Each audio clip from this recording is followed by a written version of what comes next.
Hello, my name is Rain and welcome to my channel where I discuss Fantasy Formula 1. I have to make a quick apology, and that apology is that this video is earlier than what it usually is. These final thoughts videos, when I make them, I usually make them when I have important things to share, and also after like free practice 1 or free practice 2, when we have some more data where we can actually look and see which teams look fast, and then I'll discuss my thoughts on what that means for our F1 fantasy teams. Unfortunately for today, it is pre-FP1 even. My mustache is not cooperating, and neither is my schedule. But that's okay. I feel like this video is important enough to get out there because in my team selection video that I posted earlier this week, most of what I said there still applies, right? And I do think that's the video you should watch if you want like ideas on different, cheaper drivers and stuff like that. This video is more gonna talk about like structural overhauls to our team based on what you see in front of you. There have been a lot of talk on these new technical directives, and I failed to mention that in my video on Monday. If you don't follow me on social media, I recorded the entire Monday episode, the entire team selection video with my mic muted, so I had to re-record the entire thing, and it slipped my mind completely when I did that, and I forgot to mention all of this new technical directive. I still talked about like, okay, how will Ferrari perform and how will Red Bull perform, but all of that I said on Monday should be taken into consideration with the technical directive at its forefront. Now, I'm not the biggest tech guy, so I'm not gonna pretend to know exactly what all this is about. You can read this article on F1's website if you want. But what I've seen so far on speculations, on comments from team principals, and basically just accounts online, and I've tried to look up as much information about this as I can, is, trying to figure out how these new technical directives are going to impact at least the front of the field, right? I think how it impacts the back of the field is also very interesting, but considering how the back of the field has been very, very even and also sort of flip-floppy between different weekends, like which team is strong, which weekend has differed, I think we are in a pretty good situation with our F1 fantasy teams where we can sort of just instinctually react to the cheaper assets and try and get them when they look good for for price increases rather than for points, right? Right now we're buying Isaac Hadjar, for example, because he looks like to increase in price. It's going to be very, very difficult to buy an asset of the cheaper kind, assume that they're going to be fast that weekend. That hasn't really worked so far this season because it hasn't really panned out the way we always expect it to. Now, I do think Williams and V-Carb are at the forefront of the midfield right now, so if we're going for points, we should be trying to get them, but whoever's lost, that has definitely differed so far this season, and Haas seem to keep putting the car far back in qualifying and increasing in position, so Haas still look good for points that way as well. But it's more important for the front of the field, right? Because our premium assets are what really bring home the points. We can play the budget juggle game as much as we want, but if we don't have the correct premium assets, all that budget building, all that budget gain is going to be for naught, right? So we really need to get these premium drivers correctly. And what I've seen so far, let me go to my team. This is on my second account, just so we're clear, because I have more budget here, so it's easier to play around. Let's talk about the front four constructors one at a time in price order, starting with Mercedes, right? A lot of people have had Mercedes throughout the season. Mercedes has been the default meta, right? Everyone had McLaren plus Mercedes. Mercedes were the cheaper of the four assets, meaning it was easier to fit them in, and they've also been pretty good so far this season. Now, after two stinker race weekends in a row, they are set for a price decrease unless they have a really good result. So that, coupled with the fact that we don't really know how they're going to perform under this new technical directive, is really making me doubt Mercedes. And I did say that last weekend. Last weekend, my tip of the week for the deadline stream, which, by the way, there's a deadline stream tomorrow, 2 hours before the deadline. Definitely be there, because again, all of this is going to depend on what happens in free practice, which is why I would have liked to get this episode out after free practice 2, but I unfortunately have to get it out now, or else there won't be a final thoughts video this week. Again, Mercedes is the one that has got to go. From all the reports I've seen, it seems that Mercedes are the ones who will be impacted the most by this, perhaps even more than McLaren. Maybe McLaren are impacted more, but it's just that McLaren were so far ahead that, you know, they're still going to be up there fighting for podiums, fighting for wins. Whereas Mercedes, you know, they were already like just barely getting P3 right and not anything more than that, and now they're going to be even further back. So until I see anything that disproves that, which I've seen online about Mercedes' performance under these new technical directives, Mercedes are must-sells, like regardless of the fact that they are bad for budgets as well. So I think Mercedes you have to get rid of this week. The options to buy in, if you want to go for a budget builder, a cheaper constructor, and upgrade some of your drivers to another premium driver or better budget drivers, are either VCarb or Williams. I think Williams, you know, are going to keep looking strong. Albon has been in the points all year, right? Whereas VCarb has been a bit more wishy-washy, but like VCarb is actually not that far behind Williams in terms of points in F1 Fantasy, and are way cheaper as well. So it depends on how much budget you want to get. But I do think VCarb and Williams are both decent options to buy if you want to. But I do think the better option to buy is either to go to Red Bull or Ferrari. Now, from all I've seen with Red Bull is that they have just been saying that they expect McLaren to be hurt by this, meaning that Verstappen can be back up and really fighting for wins again. And I saw somewhere as well that Red Bull's goal, sorry, I just hit the mic. I saw somewhere else that Red Bull's goal was for Max Verstappen to be within a certain amount of points after a third of the season, like once we got here, because we are a third way through the season, right? And he is. So I would be worried if I were either of the McLaren boys, because I do think Max Verstappen is coming back in full force, and I think that makes the Red Bull Racing asset really good. But I also think mainly it makes Max Verstappen a really, really enticing option to get in and have on the 2X, as that could be a very big differential this week compared to people who are rocking either Leclerc or Oscar Piastri from last week.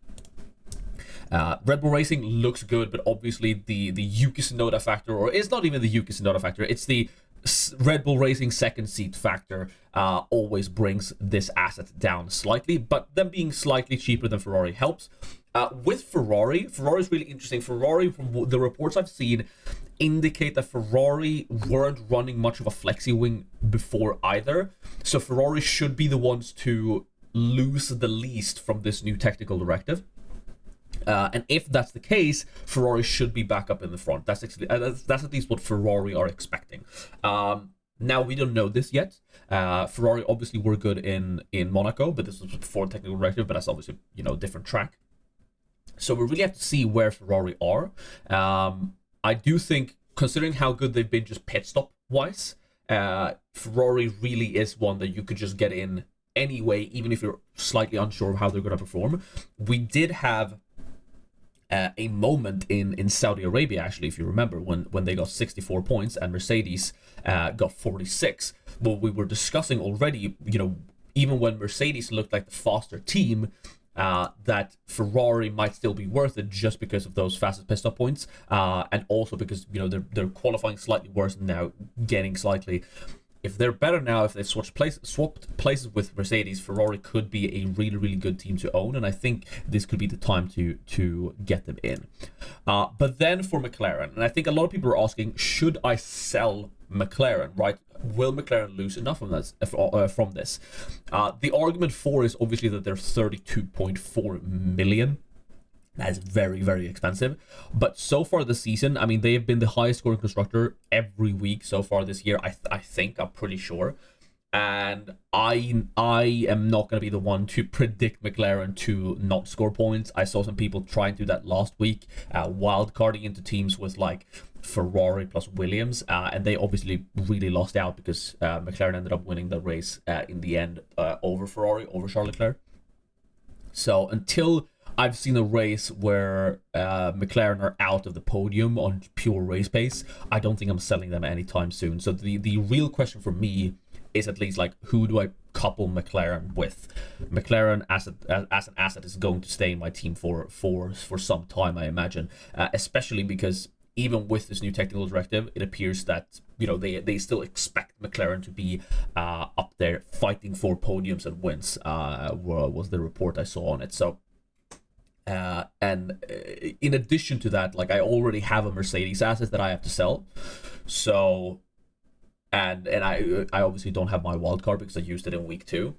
So that's one more transfer I would have to do, and like, McLaren is just not the priority to sell this week whatsoever.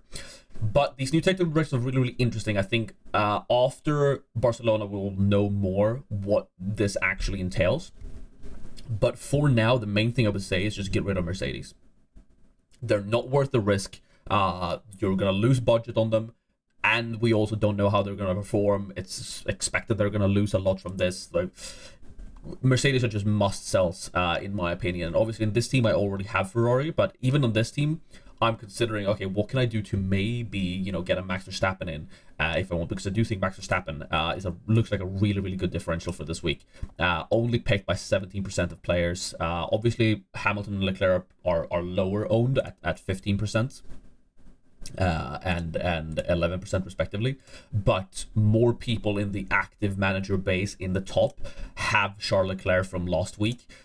So I do think not a lot of people have or can afford Max Verstappen at 29.2 million, because you do need to do some restructurings to the teams. And how I would do it with this team is to sell Albon, right? I think Albon, obviously fantastic asset, but even after his 2 good performances, relatively good performances in the last 2 weeks, obviously a 4-pointer is not great, but I mean, it's Monaco. He is not likely to rise in price, because obviously once he's reached 13.6 million now, he needs to score quite a lot of points to actually keep increasing in price. So budget-wise, Albon doesn't really make sense anymore. Points-wise, absolutely still keep him. Budget-wise, it doesn't really make sense anymore. In fact, Sainz makes more sense. So the way I would do that on this team in particular, if I want Max Verstappen, is to do something like this. And I think the one combination, usually, what I like to say is that, like, with your premium driver and your premium constructors, that you shouldn't do this. Like, you shouldn't have them from 3 different teams, because obviously if Max Verstappen performs well, the Red Bull Racing asset also performs well. But just because of that, you know, the Red Bull Racing, the Red Bull second seat curse, or factor, whatever you want to call it, I think this combination is actually probably the most viable one. Ferrari is going to get a lot of points, both with, you know, Charles and Lewis can definitely always be up there in the points. They get a lot of faster pit stop points. They'll be the fastest pit stop crew in 7 out of 8 races so far this season. So that's a lot of extra points right there. McLaren obviously are if Verstappen wins the race, I would expect it to be a double McLaren podium still behind him, which will obviously be worth a lot of points. And then Max Verstappen for the 2x if he can pick up a fastest lap or a driver of the day, in addition to the points he would get from a win. So if Max Verstappen look as fast as I'm scared that he might, Max Verstappen could be one for me to buy this week with this sort of combination. I also don't think, like, Hulkenberg is fantastic on this team and would be one I would sell, but I never take -10s to just switch someone in the backline, even though obviously I would love to have Isaac Hadjar on this team this week. I wouldn't take a -10 to do Hulkenberg to Hadjar. So if I end up switching from Piastri to a Max Verstappen, then it would be in the form of downgrading Albon and keeping Hulkenberg for just a race before switching to Hadjar in the next one. So I do think a team like this could be really strong. Obviously, this team is very, very rich. I am well aware that this team is quite above budget in terms of what you can afford. But again, I have Ferrari here, which is the more expensive of the 2 drivers. And if you're wildcarding here, which I think wildcard looks really good this week because of how many changes there are. However, you might want to wait until after this week in case the things that change aren't what we expect them to, right? If that makes sense. So you might want to save the wildcard for next week, or you could be proactive and try and use it now. But even with this team, right, if you cannot afford If you really want Max Verstappen in there and you cannot afford this combination, which I get it's not an easy combination of drivers to afford.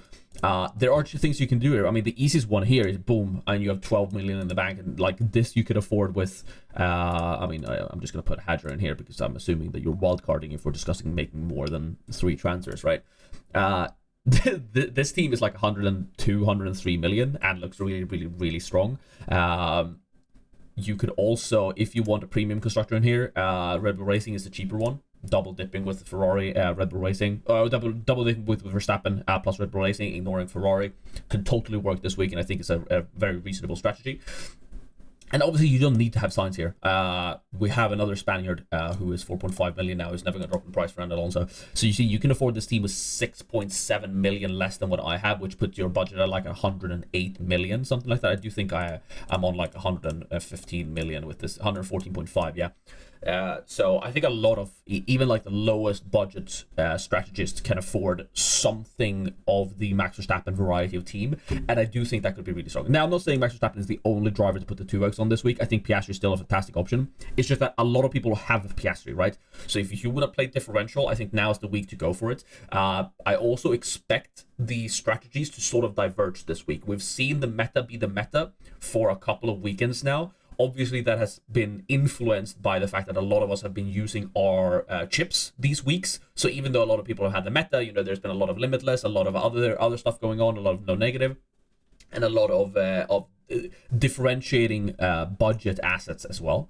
But I think like the majority, I think it was something like 98% or something had of the top 500 in the Patron 500 on F1 Fantasy Tools, which is like the top 500 of the engaged managers that are on F1 Fantasy Tools Patron, which is, they usually score very, very well at the end of the season. So that's usually what I look at in terms of elite data for this game.